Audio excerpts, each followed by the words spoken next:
자, 1번. 지금 저 실험을 보면 A 대 B 대 생성물이 1대 2대 1이라는 걸 알 수 있죠. 맞지? 실제로 실험 1에서 B가 반응한 거는 40이니까.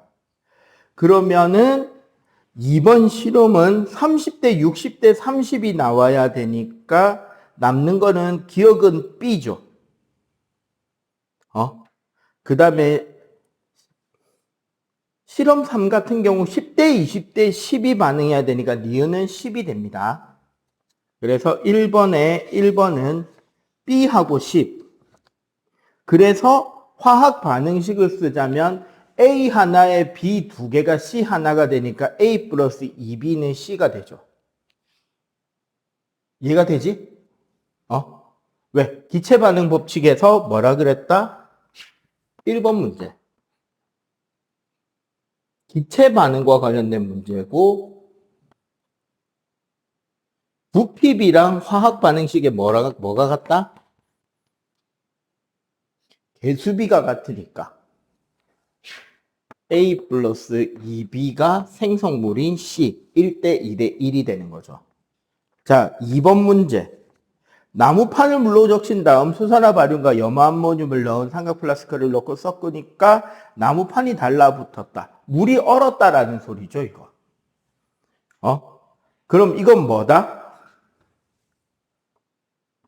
발열이야, 흡열이야. 물이 얼었으니까. 주위가 온도가 내려갔으니까 흡열이죠. 즉 뭐다? 화학 반응 시 주위의 열 에너지를 흡수하여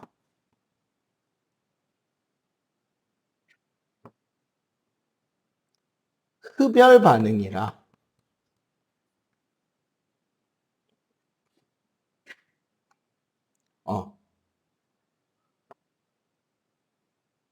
물이 온도가 내려가서 이거는 이런 반응 시 물의 열 에너지 흡수하는 흡열 반응이라 주변 온도가 내려가서 물이 얼었다. 뭐 이런 식으로 설명이 되면 되겠습니다. 조건 맞추고요. 3번 질량 보존 법칙.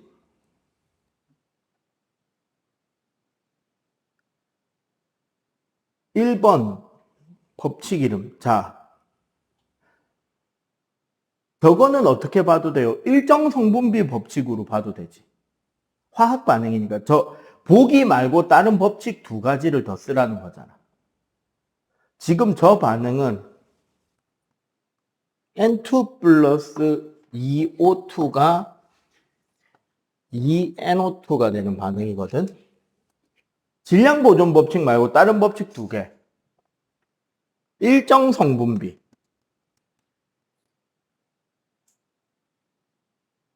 화학 반응 시 반응물 사이에는 일정한 뭐가 성립한다? 질량이 안 나와 있으니까 그냥 개수비가 성립한다. 요렇게 하면 될 거고. 기체 반응 법칙. 여기에 1, 요거 2. 기체 반응에서 뭐에는 반응물과 생성물은 일정한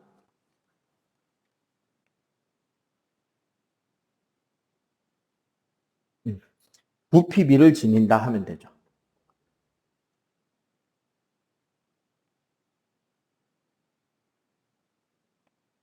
자, 4번. 개수비는 저기에 있는 분자수비란 말이야. 2대 3대 4대 2. 그러니까 부피비도 2대 3대 4대 2. 3번 입자 모양과 관련해서 서술하시오. 반응물을 구성하는 총 원소의 종류와 원자의 개수는 생성물을 구성하는 총 원자의 수와 원소의 종류와 원자의 개수가 유지된다. 화학 반응식 원자는 생성 소멸 변화하지 않는다. 뭐 이런 말이 들어가 있으면은 맞다고 치시면 됩니다. 됐죠? 자, 시험지 한번 확인해 볼게요. 자, 오늘 이제 중학교 3학년 역학 파트입니다. 운동, 역일, 역학적 에너지. 이제 최대한 할 수 있는 데까지 하는 거고요.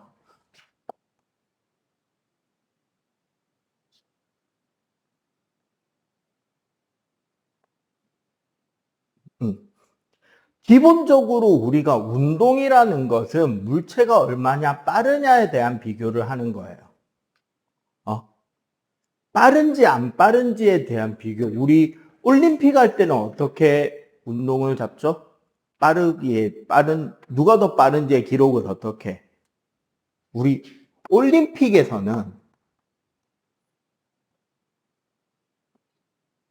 100m라는 일정한 거리를 몇 초의 시간 만에 들어오는지를 잡잖아. 맞지? 근데 자동차는 어떻게 돼 있어요? 자동차는 우리 속력 빠르기 단위가 킬로미터 퍼 아워 돼 있잖아요. 그건 뭐다? 같은 시간 동안 누가 더 먼 거리를 갈 수 있느냐에 대한 거를 빠르기를 비교하는 데 쓴단 말이야. 그런데 이 두 가지 중에 우리가 직관적으로 다른 데다가 응용할 수 있는 숫자 값은 얘가 더 직관적으로 얘가 빠른 거예요. 또 비슷한 숫자 비율 가지고 예를 들어 볼게. 선생님이 이제 살찌기 전에 고등학교 때 제일 몸 날렵하게 날아다닐 때 제일 빠르고 날렵하게 날아다닐 때 선생님 100m 기록 14초였어요.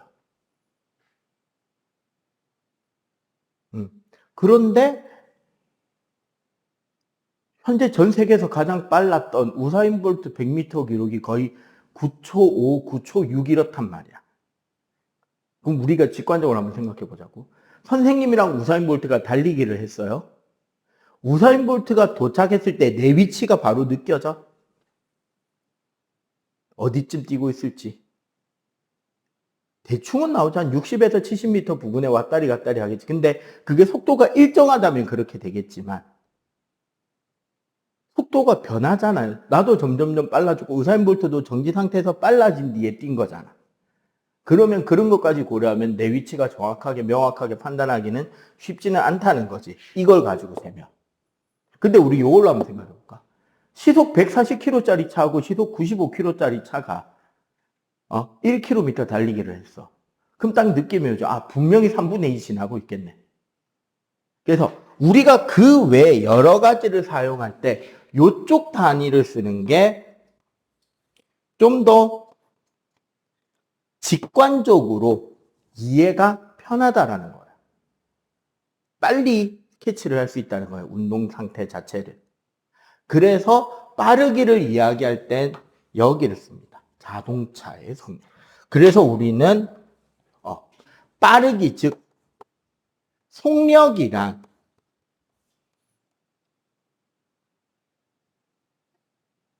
시간분의 거리를 써요. 요거를 우리가 이제 영어 공식으로 쓰면 velocity는 t분의 s라고 씁니다. 그런데 봐봐.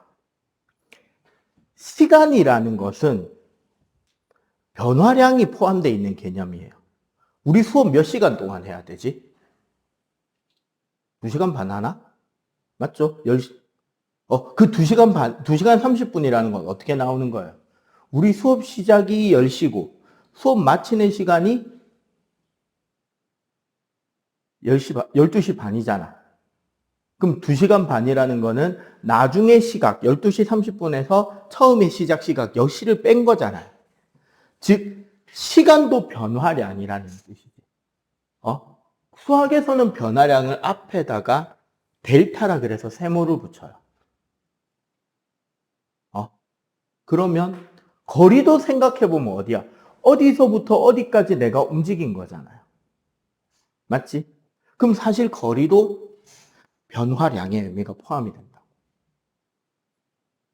그런데 우리는 수학 시간에 얘랑 똑같이 생긴 걸 배운 적이 있어요. 뭐냐면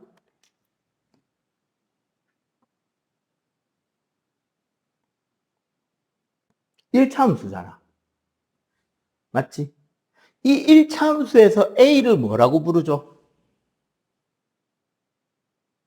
일차함수에서 A를 뭐라고 불러? 네, 기울기라고 부르잖아.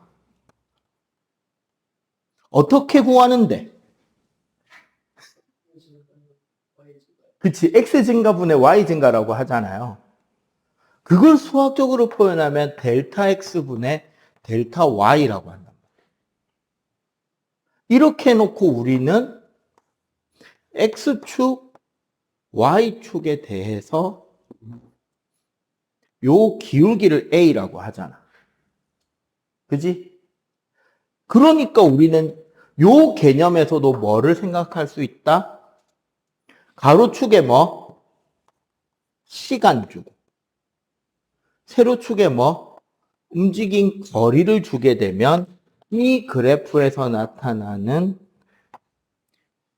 기울기가 무슨 개념이 된다? 속력, 즉 빠르기의 개념이 된다는 거야. 이해가 되죠, 이거는? 그러고 요거를 저식을 살짝 틀어버리면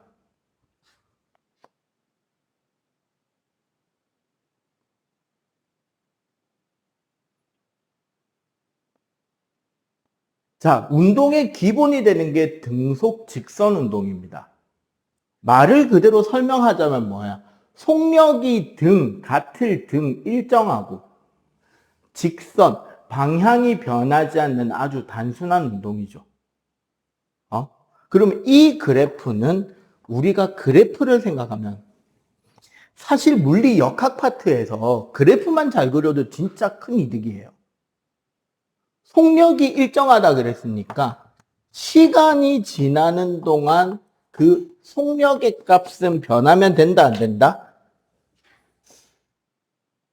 변하지 않겠죠. 이게 등속 직선 운동이지. 요 값이 뭐예요? 속력 V죠. 여기에 우리가 요만큼의 시간을 줬다면 이 사각형 넓이는 무슨 뜻이 되는데?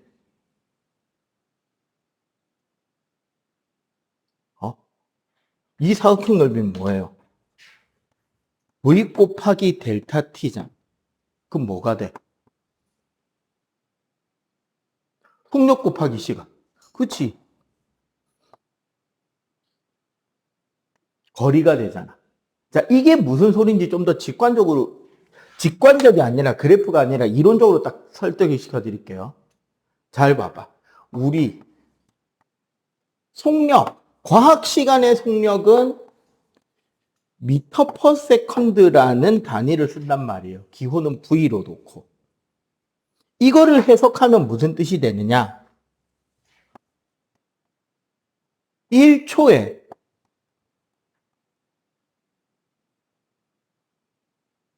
내가 갈 수 있는 거리를 속력이라 그래. 그지? 몇 미터만큼 움직일 수 있느냐.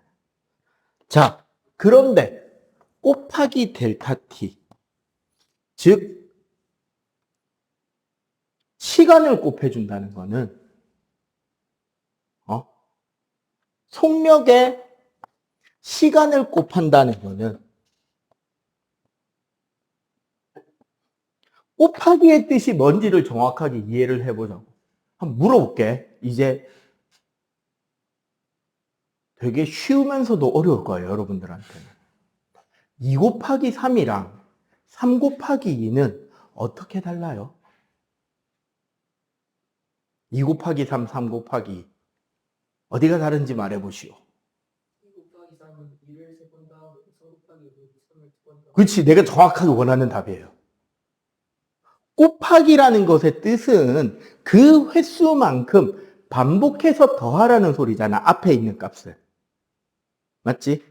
그러면 곱하기 시간인 거는 뭐다? t초 동안. 사실은 t 횟수만큼 반복해서 누적시키라는 소리가 되는 거죠. 맞지? 그러면 그 결과값이 뭐가 된다? S.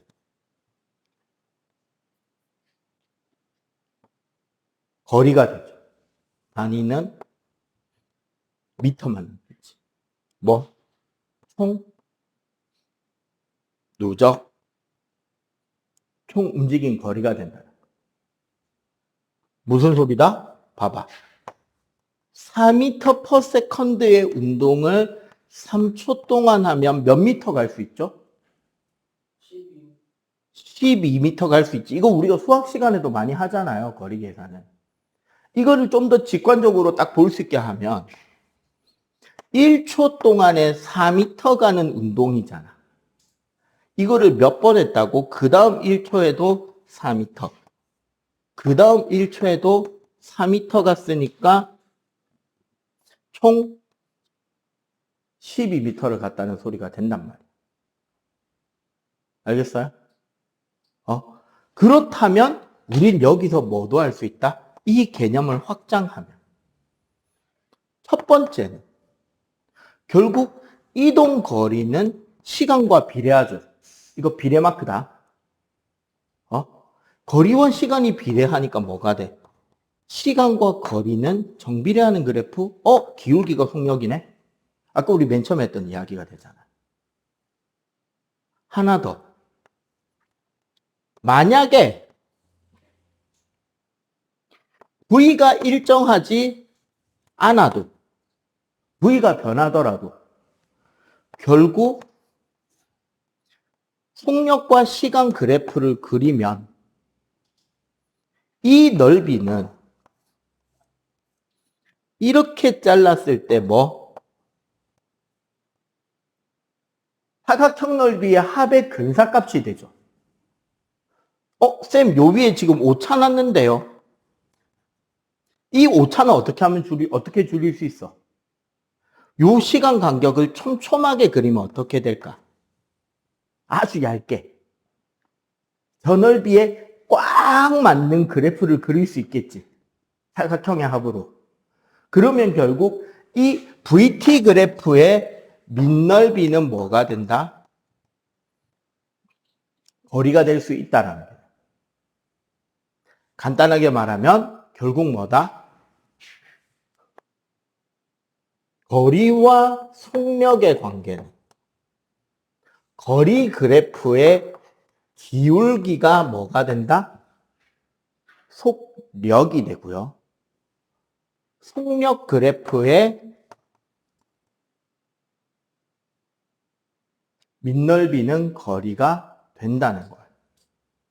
오케이? 자, 이거 빨리 필기 합시다. 자.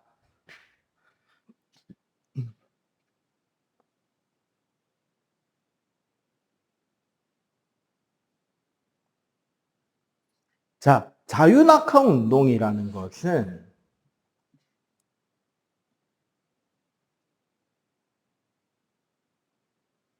연직 하방 혹은 아래쪽 수직 방향으로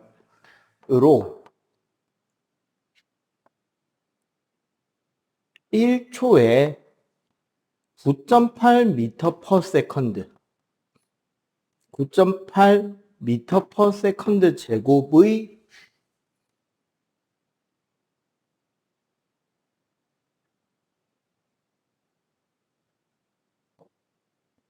9.8m per second 제곱으로 일정하게 속력이 빨라지는 운동을 우리는 자유낙하 운동이라고 해요. 나중에 아마 지금 우리는 지금 방학 특강이라 가지고 시간이 좀 촉박하기 때문에 가속 운동식 전체는 지금 가르쳐 주기는 좀 어렵고요. 간략하게 이 자유낙하 운동의 그래프를 그려보자면 세로축의 속력, 가로축의 시간인 그래프를 그리면 속력이 일정하게 빨라집니다. 우리 중학교 1학년 과정에 보면 힘 배우잖아요. 힘의 효과의 운동 상태를 변화시킨다라는 게 있는데 물체를 떨어뜨리면은 지구가 잡아당기는 힘에 의해서 계속 일정하게 점점 빨라지는데 그 크기 값이 지구에서는 어떻다? 9.8이 기울기로 나온다는 거야. 속력 시간에서. 응? 그러면 1초일 때 속력이 9.8, 2초일 때 속력은 19.6, 3초이면 속력이 뭐 29.7, 29.4 이렇게 나오겠죠. 이렇게 점점 빨라지는데 그렇다면 원래는 어떻게 된다?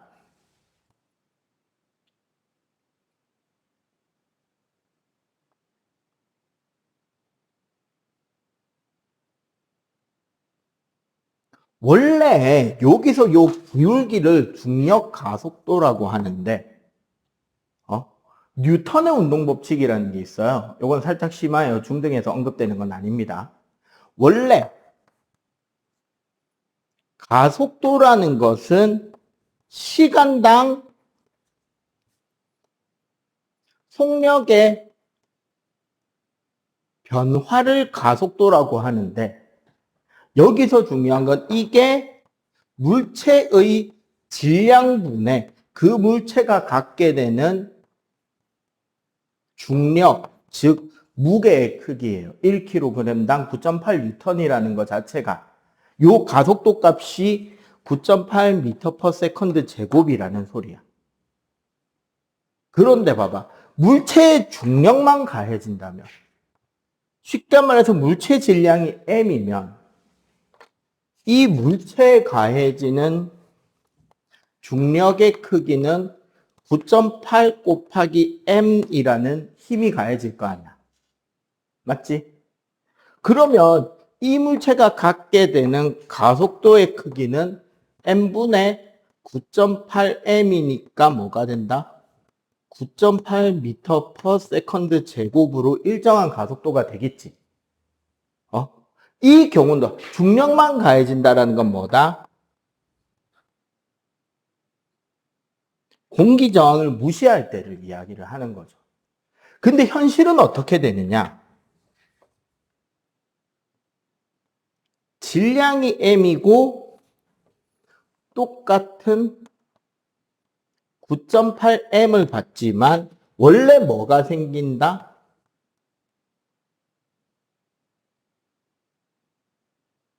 공기 저항이 생길 거 아니야. 원래 공기 저항은요, 물체의 단면적, 물체의 형태에 관련을 받습니다. 그리고 물체의 빠르기에 영향도 받아요. 그런데 물체 형상에서 공 같은 경우는 그나마 공기 저항이 적은 편이에요. 공보다 더 적은 건 우리 물고기 모양이라고 하는 유선형 있지. 그런 거는 더 공기 저항이 적어진단 말이에요. 그런데 이런 공 같은 물체, 특히 쇠구슬이면 중력의 크기에 비해 공기 저항이 크다 작다? 별로 안 커요. 그러니까 이 경우에 가속도는 9.8보다 아주 조금 작게 된단 말이야. 공기 저항이 가해지면. 근데 문제는 뭐다? 깃털 같은 경우는 어떻게 될까? 깃털은 문제가 뭐예요? 무게가 되게 작잖아. 중력의 크기는 되게 작은데 공기 저항력은 거의 중력 비슷하다.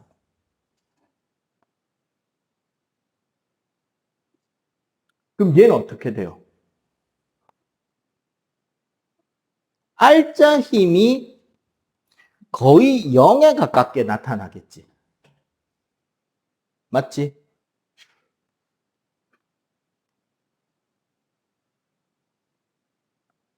그래서 어떻게 된다?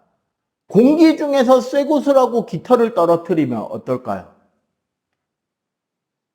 쇠구슬은 확 떨어지는데 깃털은 팔랑팔랑 떨어지잖아. 근데 진공에서 만약에 이 실험을 한다면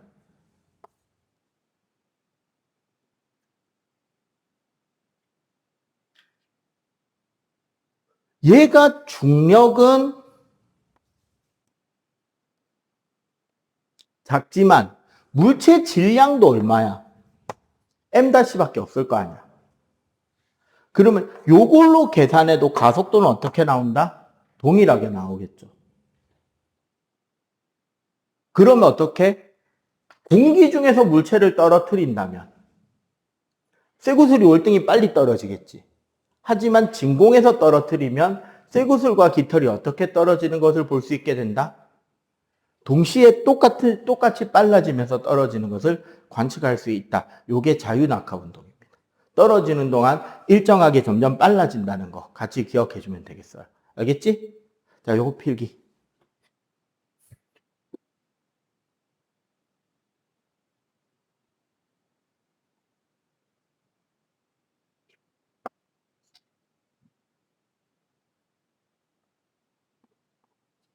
자, 일. 영어로 일은 work라고 하고요. 그래서 그 기호를 W로 쓰고, 일은 단위가 뭐가 되냐면,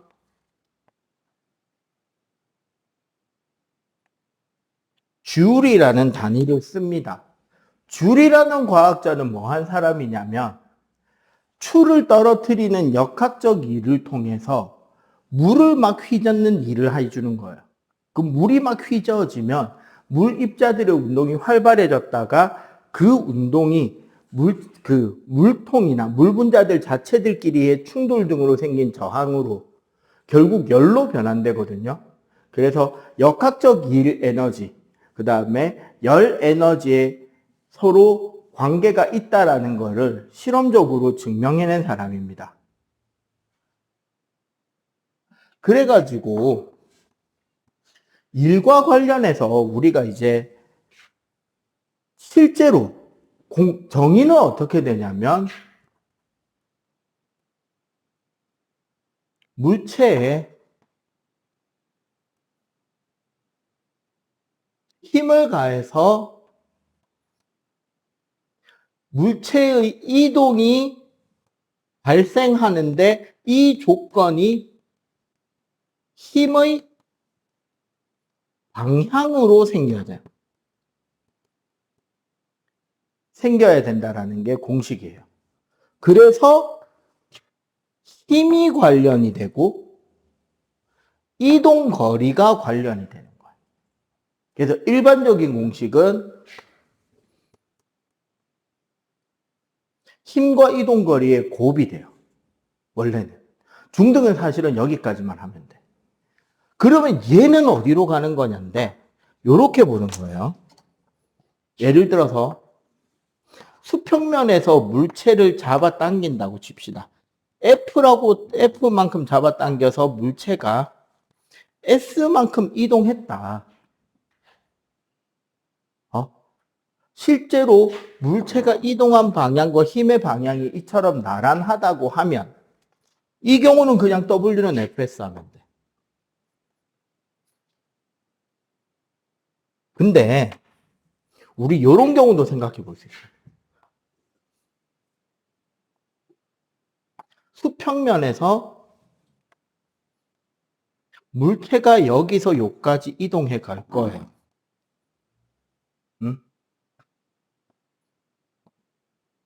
자, 이동 거리는 S인데 물체에 실제로 가해진 힘이 이것처럼 나란한 게 아니라 이렇게 삐쭉하게 비스듬하게 당겨질 수도 있잖아. 그지?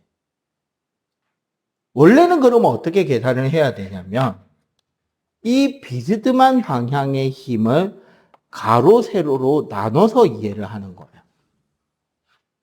그러면 이 힘은 수평으로 가해진 X힘과 수직으로 가해진 Y힘 두 가지가 동시에 작용하는 힘이라고 볼 수 있단 말이야. 이 F라는 힘은. 그럼 이 경우는 원래 어떻게 계산을 하느냐? 1의 크기는 수평 움직임 곱한 거. 수직 움직임 곱한 건데 얘는 지금 높이의 변화가 생겼어, 안 생겼어? 안 생겼죠. 그러니까 얘가 얼마? 0으로 사라지는 거야. 그럼 여기서 fx의 크기는 어떻게 구한다? 여러분들 삼각형 혹시 알죠? 모르는 사람. 사인, 코사인, 탄젠트. 아는 사람. 알고. 사인. 중학교 3학년 수학 뒤에 나오지 않나? 삼각비. 알아, 몰라? 배웠는데 기억이 좀 근데 기억이 안 나. 우리 직각삼각형에서 요 각이 같고 요 각이 같으면 닮음이죠. 맞지? 각 두 개가 같으면 닮음의 조건을 만족하잖아. 닮음이면 어떻게? 삼각형 세 변의 길이의 비가 일정하다죠. 맞지? 그때 빗면의 길이를 A, 밑면을 B, 높이를 C라고 할 때 사인 세타는 A분의 C, 코사인 세타는 A분의 B가 됩니다. 왜? 얘가 코사인이잖아. 이렇게 외우면 좋아. 왜? 이렇게 사인이 된다고 필기체로 씁니다. 그래서 A분의 C, A분의 B, 하나 더 탄젠트. 뭐? 탄젠트는 B분의 C. 이렇게 세 변의 길이의 비를 간단하게 줄인 게 사인, 코사인, 탄젠트예요. 이렇게 외우시면 쉬워요. 자, 그러면 이거분의 이거를 이용해서 fx를 구할 수 있잖아. 그럼 뭐가 된다? fxs는 f 코사인 시타 s가 된다는 거지. 원래 1의 공식은 w는 f 코사인 시타 s가 돼요. 그리고 결국 힘의 방향으로라는 말이 코사인이라는 소리가 된다는 거죠. 이해가 되죠? 그러면 요걸 바탕으로 우리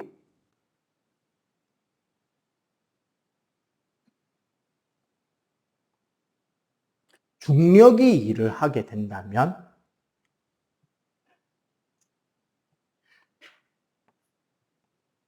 내가 물체를 위로 들어 올릴 때는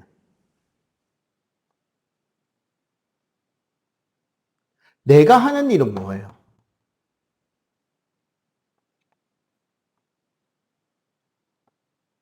F 곱하기 H만큼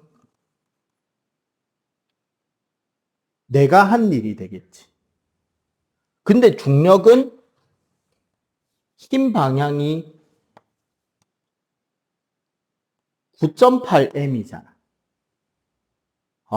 근데 문제는 뭐다? 힘의 방향과 물체가 움직이는 방향이 같아요, 반대예요? 정반대죠.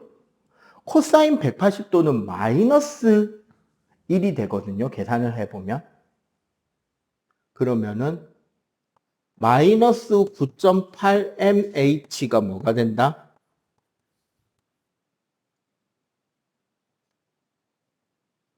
중력이 한 일이 되는데 요거를 좀 잘 이해를 해봐야 돼. 중력은 물체한테 마이너스만큼의 일을 해줬잖아요. 그지? 우리 그 프린트나 웬만한 데서는 잘 안 나오는 말 중에 뭐가 있냐면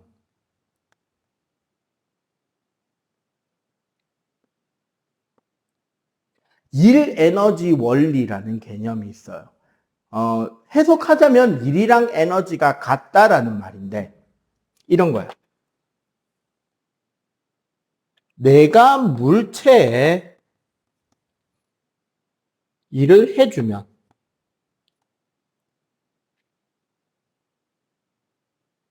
물체의 총 에너지가 증가합니다. 늘어나요, 에너지가. 근데 만약에 물체가 외부에 일을 해주면 어떻게 되느냐? 물체의 에너지는 감소하고 외부의 에너지가 증가하게 된단 말이지. 그러면 우린 요 생각을 할 수 있잖아. 중력이 물체에다가 마이너스만큼의 일을 한 거는 결국 이건 뭐다? 물체가 어디에? 중력에게 9.8 mH만큼의 일을 한 거가 되는 거죠. 맞지? 물리학에서, 과학에서 마이너스의 뜻은 그냥 단순하게 반대쪽이니까요. 이거 되게 중요한 개념이거든. 요 문장을 여기서부터 여기까지를 통틀면 결국 뭐냐면 일이라는 것은 에너지를 전달하는 방법인 거야. 일이라는 형태로 에너지를 주는 거야. 나는 내가 물체한테 W 곱하기 H만큼이라는 일을 줬어. 그럼 물체는 그 에너지를 가지고 있겠죠. 그런데 물체는 그와 동시에 중력에게 이만큼의 일을 해줬어요. 그럼 물체에게 남은 에너지는 있다, 없다? 없지. 물체가 만약에 에너지를 조금이라도 남겨서 받으면 걔는 운동하는 힘이 남는 거야. 근데 내가 주는 일과 물체가 중력한테 해준 일의 양이 같다면 내가 해준 일은 누가 가져갔어요? 중력이 가져갔죠. 그럼 에너지는 누가 들고 있어야 돼? 중력이 에너지를 들고 있게 되겠지? 맞죠?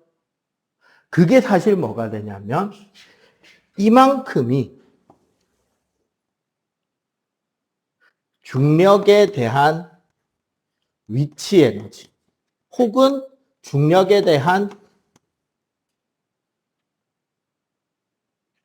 포텐셜 에너지라고 부르게 돼요. 포텐셜의 뜻이 뭔지 아는 사람? 잠재적인. 중력이 에너지를 들고 갔으니까 물체를 쳐다보면 에너지가 있다 없다? 없죠. 에너지가 안 변했지 물체는. 그래서 숨어있는 에너지, 잠재적인 에너지라는 개념으로 이야기를 하게 된다는 거예요. 이렇게 해서 자연스럽게 역학적 에너지로 넘어갈 거고. 일단 요거 필기. 하고 설명 하나 지금 이거부터 한다고 잠깐 빠진 게 있어서 마저 설명 계속해요. 빨리 필기. 자, 그래서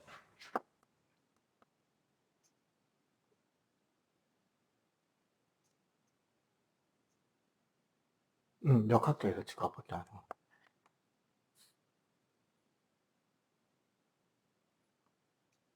자, 요거 한번 생각해 보자. 문제는 과학적인 일의 정의가 아까 있었죠. 물체에 힘이 가해져야 되고 힘의 방향으로 일정한 거리가 운동되어야 일이라 그랬잖아. 그러면은 나는 일을 한 것 같은데 실제로는 과학에서 말하는 일이 아니었던 경우도 있을 수 있어요. 그게 세 가지가 나오는데 첫 번째,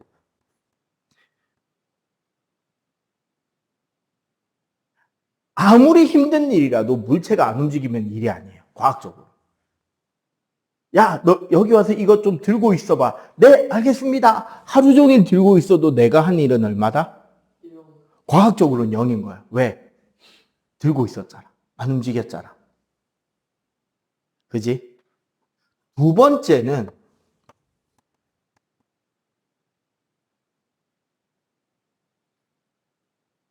실제로는 힘을 안 주는 경우도 있을 수 있어요.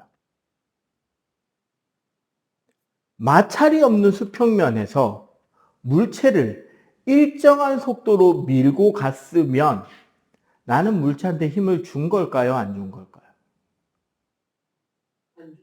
네. 맞춰요. 마찰력이 없으면 나는 힘을 준 게 아니지. 왜? 내가 힘을 주는 순간 그 물체는 마찰력이 없으니까 어떻게 해야 돼? 속력이 변해야 되죠. 운동하는 방향이 변하거나. 그런데 아무런 물체가 등속 직선 운동했다? 내가 힘을 준 게 아니라 그냥 손바닥만 붙이고 따라갔다는 소리가 되는 거야. 알겠지? 그러면 이것도 일이 0이겠죠. 우주 정거장, 무중력 공간에서 내가 물체를 들어 올렸어. 일정한 속력으로. 나는 일을 했다, 안 했다? 안 했다가 되는 거죠. 왜? 거기 무게없잖아. 무중력이니까. 세 번째가 제일 골 아픕니다.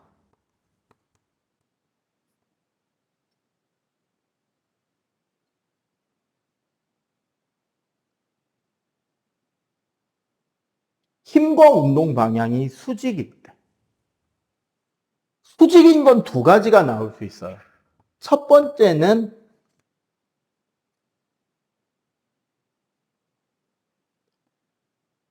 물체가 원운동할 때 일정한 빠르기로. 물체가 일정한 빠르기로 원운동을 하기 위해서는 실제로 물체는 어느 방향으로 힘을 받아야 되냐면 그 원의 중심 방향으로의 힘을 계속 받아야 돼요. 그걸 구심력이라 그래. 그러니까 달이 우리 지구 주위를 돌고 있잖아요. 물론 완전한 원은 아니긴 합니다만 그게 가능한 이유는 지구가 달을 만유인력으로 계속 잡아당기고 있고 달은 원래 힘을 안 받으면 등속 직선으로 나가려고 한단 말이야. 그럼 접선 방향이 돼요. 그러면 딱 수직이 되지. 그래서 방향만 계속 바뀌면서 일정하게 돌고 있는 거야. 두 번째가 제일 너희들이 많이 헷갈려 하는 개념입니다. 물체를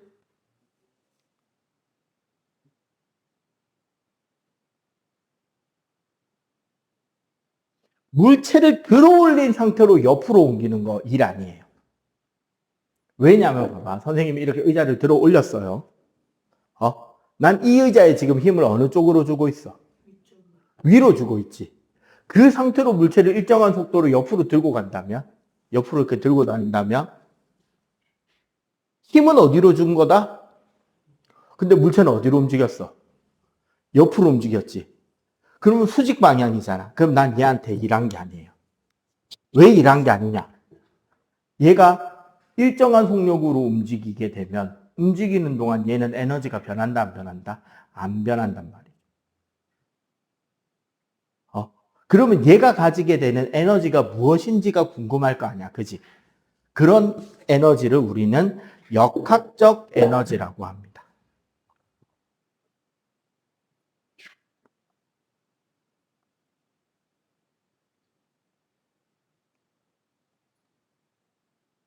역학적 에너지란 우리가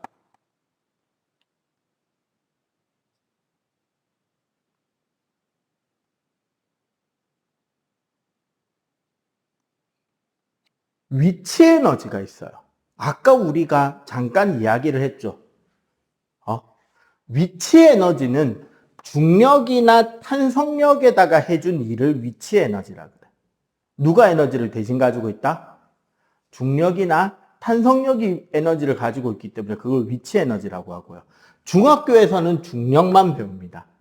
고등학교 2학년이 되면 탄성력 위치 에너지도 배우게 돼요. 중력에 대한 위치 에너지는 결국 뭐다?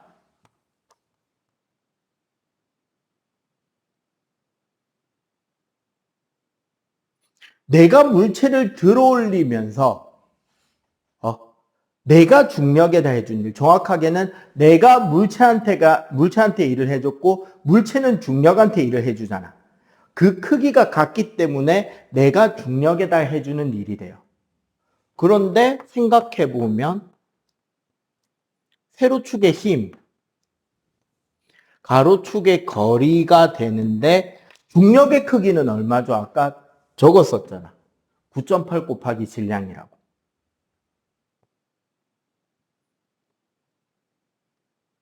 중력의 크기는 9.8 곱하기 질량으로 일정하단 말이야. 그때 이동 거리는 뭐가 되죠? 내가 물체를 들어 올린 기준면으로부터 들어 올린 높이일 거 아니야. 그러면 이 사각형 넓이가 내가 물체한테 해준 일이고 동시에 물체가 가지게 되는 EP, 포텐셜 에너지, 즉 위치 에너지가 될 거죠. 계산식은 어떻게 된다? 9.8 곱하기 질량 곱하기 높이가 위치 에너지 공식이 됩니다. 두 번째 에너지는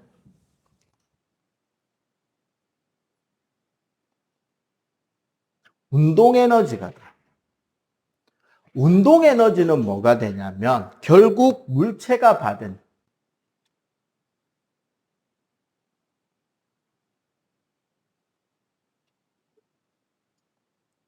내가 물체한테 해준 일이 물체가 다른 녀석들한테 일을 해줄 거 다 해주고 물체가 가지게 고스란히 남게 되는 일의 양이 알짜임이 한 일이 되거든요. 그래서 나오는 게 운동 에너지고요. 원래는 여러분들한테 공식을 가르쳐줘, 가속도 운동을 배워야지 공식이 정확하게 나오는데, 봐봐. W는 F 곱하기 S, 힘과 거리의 곱이에요. 맞지? 내가 하는 일은. 그런데 그 일은 뭐냐면, F라는 거는 우리 물리과학책 읽다 보면 자주 나오는 공식 있죠. F는 ma. 아까 우리가 뉴턴 법칙 하면서 잠깐 나왔잖아. A는 질량분의 힘이었다. 그러면 F는 ma가 될 거 아니야. A가 가속도거든요. 그래서 m 곱하기 a 곱하기 s가 되고 나중에 여러분들이 등가속도 운동을 배우면은 공식을 배우는 것 중에 세 가지 공식을 배우게 된단 말이에요. 나중 속도는 처음 속도 곱 더하기 가속도 곱하기 시간. 이건 나중에 배워야 돼요. 어차피 오늘은 시간이 바빠서 못 가르친 거야, 내가. 총 이동 거리는 처음 속도 곱하기 시간 더하기 2분의 1 가속도 시간 제곱. 그래서 2AS는 V제곱 빼기 V0 제곱이라는 가속도 운동 공식들이 있단 말이야. 여기서 요 세 번째 공식을 쓰는 거예요. 그럼 여기 AS니까 뭐가 된다? 2분의 1 M에 V제곱 빼기 V0 제곱하면 되겠죠. 맞지? 근데 내가 하는 일은 뭐냐면 결국 나중 운동 에너지 빼기 처음 운동 에너지의 차이란 말이야. 내가 해줘서 남는 일이 운동 에너지를 변화시키는 에너지가 되는 거야. 운동 에너지 변화량만큼 내가 해준 일이 적용이 돼요. 그러면 공식이 2분의 1 mv 제곱 2분의 1 mv 제로 제곱 이게 나중 운동 에너지 빼기 처음 운동 에너지가 된단 말이에요. 그러면 얘가 얘고 얘가 얘네. 맞지? 그래서 결국 운동 에너지는 2분의 1 mv 제곱. 자, 속력 제곱에 비례합니다. 역학 위치 에너지는 9.8 mh, 질량과 높이에 비례하고요. 이렇게 해서 공식을 배우고 얘네들은 사실은 계산 문제를 좀 많이 풀어야 되는데 오늘은 지금 주요 이론 설명을 빨리빨리 해야 되니까 문제 푸는 지금 현재 계획은 아마 지금 몇 학년 올라가지? 3학년 올라가. 니는 지금 중3 내신 진도반이 가능하면 그쪽으로 중3 진도 나가는 반에 들어갈 수 있으면 좋은데 수요일 날 저녁에 시간이 되냐? 수요일 날 저녁에 시간이 안 되지. 중3 내신반이 깔릴지 중2 내신반이 깔릴지 내신반을 좀 깔긴 깔아야 된다고 하거든요. 그래서 일단 내신반을 좀 까는 쪽으로 이야기가 될 건데 중2를 깔지 중3을 깔지 정확하게는 아직은 모르겠어요. 지금 밑에 데스크랑 이야기를 하는데 거기 들어오면 원래는 요 공식도 중등에서 안 가르쳐요. 이것도 안 가르쳐주고 그냥 운동에너지를 계산해 봤는데 질량에 비례하고 속력의 제곱에 비례하더라 하고 학교에서 끝날 거야. 이 공식 자체가 안 나와요. 중등까지는. 근데 이런 식으로 해서 중력을 받는 공간에서 일정한 높이에 올라가 있는 물체가 가지는 에너지가 위치 에너지. 질량을 가진 물체가 속력을 가지고 운동할 때 얘네들이 가지는 에너지가 운동 에너지야. 위치 에너지의 대표적인 예가 뭐냐면 여러분들 그 디딜방아 알아요? 시골 이제 민속촌에 가서나 볼 수 있는 건데. 곡식을 이렇게 찧어서 가루를 만드는 도구가 방아잖아. 우리 보통 추석하면 토끼가 떡방아 찍는다 그러고 막 이렇게 찍는 거 보잖아. 그거를 손으로 찍는 거 말고 시골에 가면 발로 밟는 게 있어요. 이렇게 Y자 모양으로 된 통나무 끝에 나무 망치가 돼 있고 여기 절구가 있단 말이에요. 그걸 사람이 밟으면 어떻게 된다? 시소처럼 그 망치 부분이 올라가. 그리고 여기서 내려오면 올라간 물체가 그대로 쿵 내려 찍으면서 계속 곡식을 찧어서 가루를 만들고 할 수 있단 말이죠. 이런 게 있는데 물체를 올려놓는데 내가 일을 했지. 밟아서 올렸으니까. 그지? 그러면 이 올라간 망치 부분, 해머 부분은 에너지를 가지고 있잖아. 내가 이걸 내리면 어떻게 돼요? 그 에너지를 가지고 곡식을 찧어서 가루로 만드는 일을 할 수 있겠죠. 그러면 결국 일과 에너지에 대한 기본 개념은 뭐다?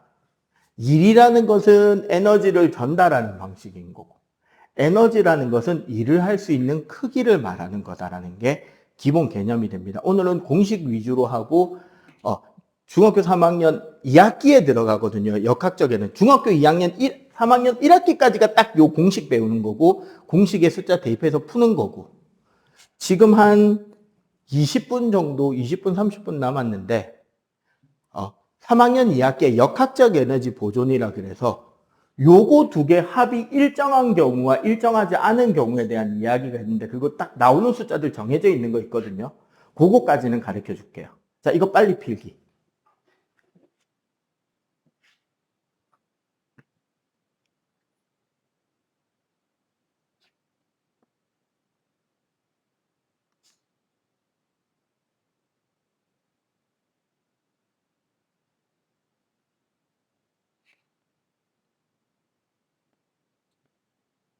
자, 역학적 에너지라는 말은 위치 에너지랑 운동 에너지를 합한 것을 우리는 역학적 에너지라고 해요.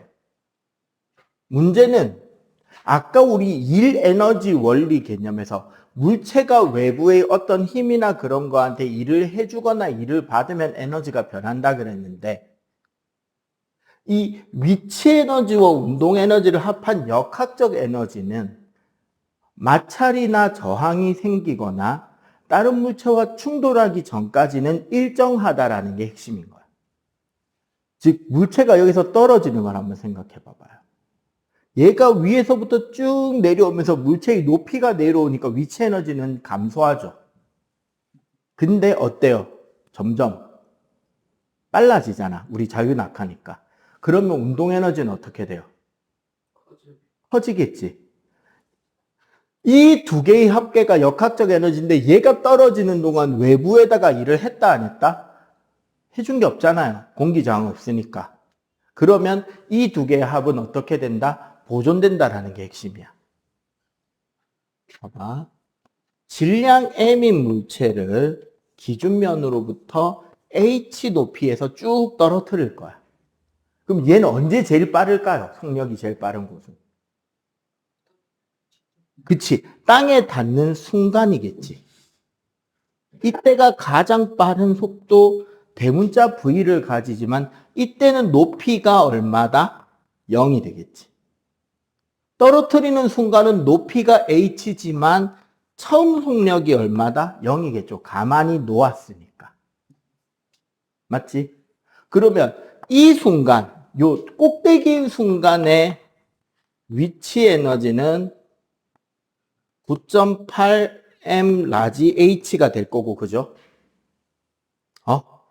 떨어뜨리는 순간 운동 에너지는 2분의 1m v0 제곱이라서 0이 된다고. 맞지? 바닥에 닿는 순간은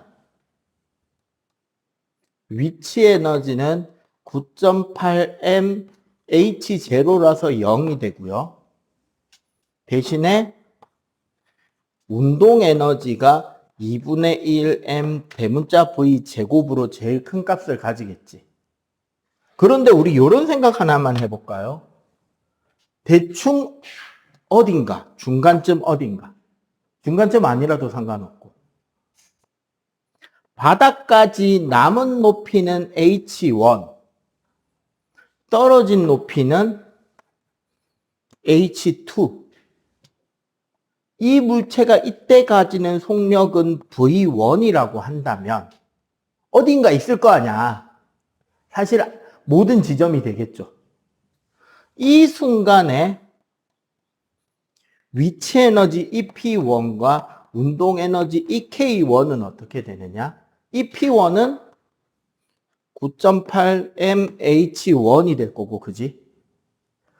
EK1은 2분의 1mV1 제곱이 될 거 아니야. 근데 떨어지는 동안 외부에다가 일을 한 게 아니니까 요거 두 개 합한 값, 요거 두 개 합한 값, 요거 두 개 합한 값은 어때야 돼요? 다 같다라는 거죠. 이게 다 같기 때문에 봐봐.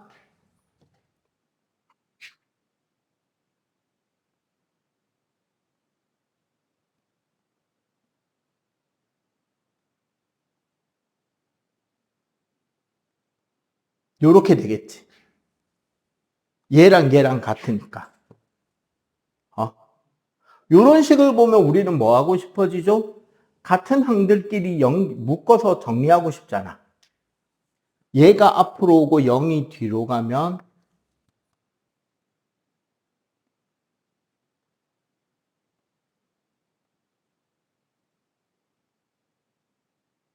요렇게 되겠죠? 얘네들이 상징하는 게 무슨 소리냐? 이게 뭐가 되냐면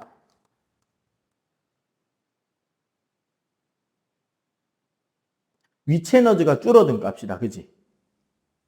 요건 뭐가 돼요?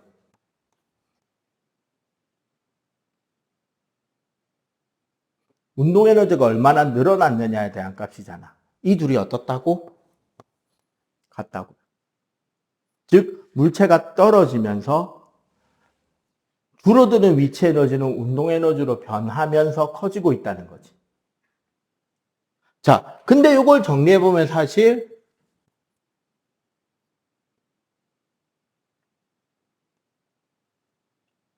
요게 되는데 우리가 되게 이 역학적 에너지 보존을 풀 때 실제로 되게 자주 나오는 문제 패턴이 있어요. 에너지 보존에 가면 제일 어려운 문제에서 원래 나오는 거야. 위치 에너지가 운동 에너지의 몇 배일 때, 위치 에너지와 운동 에너지가 몇 대 몇인 순간의 한마디로 EP1 대 EK1이 어떻게 구해지느냐를 묻는 거잖아. 이거 되게 많이 물어보거든요. 원래는 뭐가 돼요? 9.8mH1 대 2분의 1mV1 제곱을 계산해서 넣어야 될 것 같지만 얘가 얘라 그랬잖아. 맞지? 그럼 뭐가 돼요?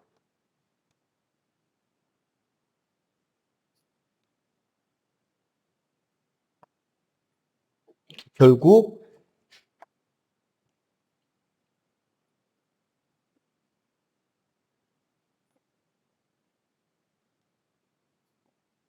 감소한 위치 에너지는 증가한 운동 에너지이기 때문에 여기서 남아있는 높이랑 위치 에너지가 비례하고 떨어진 높이랑 운동 에너지가 비례한다는 거예요. 그러면 이런 문제. 10m 높이에서 자유낙하할 때 위치 에너지가 운동 에너지의 3배가 된다 그러면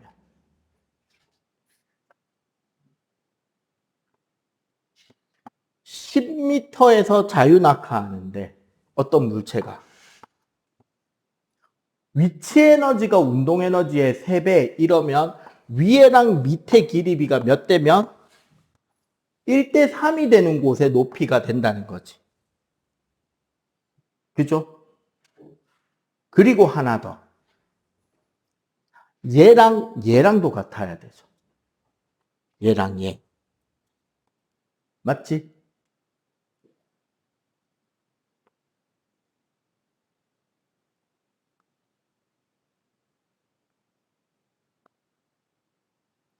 약분돼서 날아가죠. 즉 뭐다? 물체가 자유낙하할 때 질량은 상관이 있다 없다 빠르기랑 공기저항이 없다면 없습니다. 아까 자유낙하할 때도 이야기가 됐다 그지? 2분의 1이 넘어오면 V제곱은 19.6 H 그러면 V는 루트 19.6H가 되겠죠. 맞지? 근데 있잖아. 이런 게 있다. 과학 선생님들은 나름 착해가지고요. 나누어 떨어지지 않으면 못 참는 성격이 있어요. 소수점 몇째짜리에서 반올림 하라 같은 나쁜 짓 안 해. 그러면 이 루트를 딱 풀 수 있는 숫자 H 뭐가 있을까요? 여러분들 어릴 때 구몬 수학한 애들은 이거 숫자 보일 텐데. 잘 봐봐. 선생님 여기 소수점만 딱 가려볼게. 뭐가 보여요?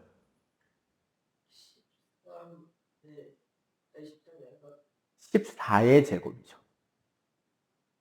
맞지? 즉 뭐다?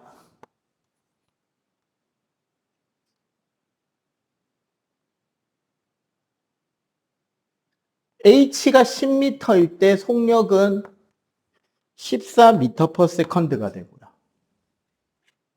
요거 숫자 똑같이 나올 거야. 그럼 밖에가 7로 반으로 줄어들려면 루트 안은 4분의 1로 줄어야 되죠. 맞지?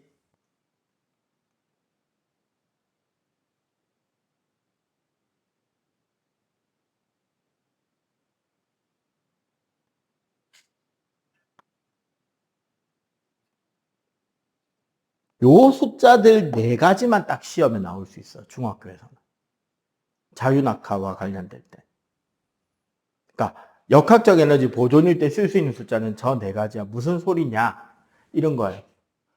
지평면에서 물체를 14m/s로 던지면 이 물체는 몇 미터까지 올라가냐? 10m까지 올라가요. 계산 안 해도 돼. 반대로 10m에서 물체를 떨어뜨리잖아? 그럼 얘 바닥에 도착하는 속도는 얼마다? 14m/s가 되는 거야. 진자 운동을 하잖아요, 물체가. 왔다 갔다. 최저점과 최고점 사이의 높이가 2.5m라면 바닥의 속력은 무조건 7m/s가 되는 거야. 심하면 이거도 성립해요. 에버랜드 T 익스프레스 있잖아요. 예를 들어 출발점 높이가 25m에서 출발한다 쳐. 얘가 15m를 지날 때 속력이 얼마가 된다? 네, 14m/s가 돼요. 숫자 이거밖에 못 써요. 왜? 나눠 떨어져야 되니까. 원래는 이렇게 보존이 돼요. 오케이? 보존이 안 되는 케이스가 하나 있습니다. 마찰력이 있을 때. 마찰력이 작용하면 여러분들 손 이렇게 대고 비벼봐봐. 지금 빨리. 막 비비면 손이 어떻게 돼요? 따뜻해지지. 이건 뭐냐면 내 손바닥의 운동 에너지가 마찰력에 의해서 열 에너지로 바뀐 거예요. 응? 그럼 어떻게 되느냐? 이때 발생하는 열 에너지만큼 역학적 에너지가 줄어들어야 될 거 아니야. 역학적 에너지가 열 에너지로 가야 되니까. 맞지? 그렇게 에너지가 즉 역학적 에너지가 감소했다면 감소한 차이만큼은 뭐가 마찰력 구간에서 열로 발생했다라고 하면 생각하면 돼. 요즘에 자동차에 하이브리드 많잖아요. 하이브리드 자동차는 어떻게 연료 효율을 높이느냐? 브레이크를 밟을 때 브레이크가 붙는 게 아니라 발전기가 붙어요, 바퀴에. 바퀴 돌아가는 축에. 그러면은 뭐를 해버린다? 바퀴가 돌아가는 힘으로 발전기를 돌려서 전기 에너지를 빼내면 전기 에너지로 빠져나오는 만큼 바퀴가 돌아가는 게 힘을 받겠지, 저항을 받겠죠. 그렇게 해서 느리게 하는 거예요. 세게 밟으면 무조건 그 브레이크가 되는데. 사실 이것 때문에 요즘에 개인 택시 전기로 된 거 타면 괜히 멀미 나지. 왜냐하면 이 발전기 파워를 너무 세게 묶어 놓으면 그렇게 돼. 가속할 때는 부드럽게 가속되는데 악셀을 살 떼자마자 브레이크 걸리는 것처럼 출렁출렁 한단 말이야, 차가. 왜? 빨리빨리 발전기가 너무 세게 붙어서. 연비는 좋아지는데 승차감은 별로 안 좋아지겠죠? 그래서 그걸 조금 줄여줬으면 좋겠는데, 아이씨들 전기 아낀다고 꼭 그거 세게 키고 다니시더라고. 한쪽, 악셀 페달 밟으면 가고 떼면 서고 하게 만들어가지고. 그런 것들도 다 에너지 보존, 에너지 전환, 이런 거와 관련되는 내용입니다. 오케이? 오늘 수업 내용이 솔직하게 되게 급했거든요. 그래서 오늘 아마 그 실장님이 문자 보낼 때는 오늘 수업한 내용하고 요거 수업 좀 천천히 길게 한 영상들하고 같이 좀 볼 수 있게 해드릴게요. 알겠지? 그리고 요거 필요하고 있어. 여러분들 맨 마지막 회차는 지금 과제 책에 답지가 없잖아요. 답지 나눠드릴게요. 늦게 와요.